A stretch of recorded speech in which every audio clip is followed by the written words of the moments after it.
Are you still searching for your dream career and wondering how to find it, or maybe you're just even trying to get a job altogether? Do you know that 87% of Americans actually hate their job? That's a very high percentage. Well, this morning we're talking to the author of A Blast Off. Her name is Allison Maslan, and she has some tips on how you can find and achieve your dream career. It's great to have you here with us in Cleveland today. Thank you for having me. It seems like, you know, we dream big, and when we're young, we think of that job that we want to have, and then it gets to the point where you're just wanting to have a job, period. Right. How is it that you define what your dream career is to be and what's realistic? Well, you know, we often jump into a job out of college out of default. We pick something maybe that our parents told us to do, or we think that's going to make us a lot of money, and then years go by and we realize that that's not fulfilling to us. And what's really important is to find a career that you're passionate about, that has meaning to you.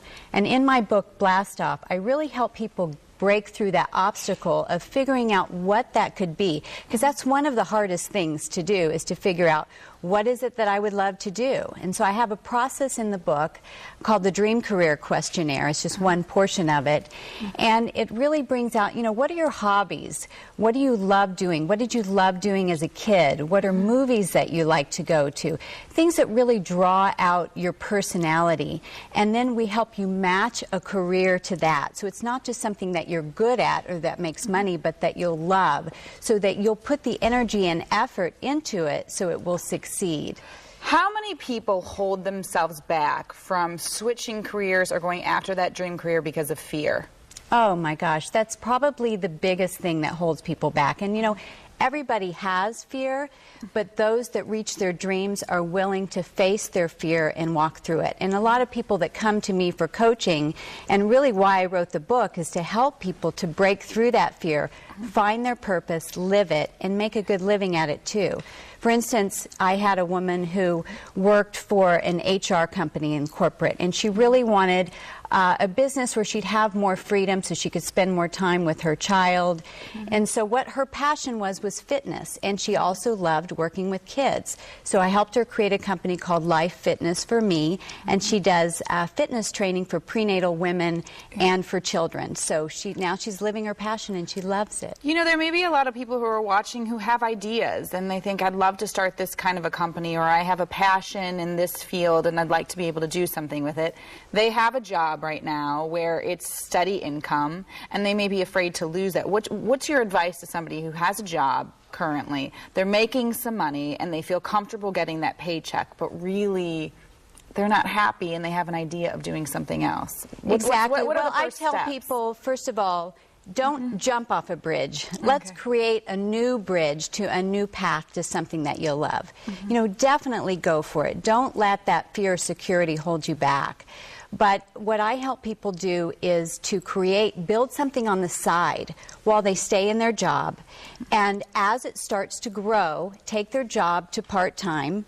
And then once the business starts really flourishing and they're making enough money to at least cover their expenses every month, then they can let the job go. How much money do you think you need to start up your business on the side, or something else that you're interested in to go after your dream career? Well, I mean, there are some businesses that you can start with no money. You know, a lot of people think that you have to have a lot of financing, but if you have a service business and it's just your time and energy, or you're consulting, you can begin making an hourly rate, you know, right away. And there's, you know, with the internet now and technology, you can market through social networking for free. Yes. Is that key too? You mentioned that social networking and the internet are really, I mean, we see them everywhere, and it seems that every company has some kind of a website, or they're on Facebook or Twitter or whatever it may be. Is that a must if you're starting a business? I think so. And it really depends on what type of business that you have. Now, I'm all over there with my book, Blast Off, but people can buy it all over the world. So it depends on, you know, where you're going to target, and you might be targeting more locally. But it's a great way for you to be out there and connect with your potential customers. Okay. So in this book, you're going to take people through steps. Not only does it help people find out what that dream career may be? Yes, it helps them figure out what the dream career could be, what their passion is, and then it helps them create a clear vision, so they have a direction know where they're headed, they have confidence in that, and then I help them break it down into baby steps. So this makes it easy, so they know exactly what to do every single day, because we often get very overwhelmed with this big goal that we have, and then we don't do it. But you know, if you write 1 page a day, you could write a novel in a year. Okay. Well, you're going to be doing a talk and book signing. Yes. So if anybody has any questions, my guess is you'd be more than happy to help. It's going to be over at the Barnes & Noble in Westlake, which is in Crocker Park, tonight at 7 p.m. Allison Maslan, the book is called Blast Off, and thanks so much for being on the show. Thank you. Great Thank to you meet very much. All right, stay with us. We'll be right back with much more of Good Company.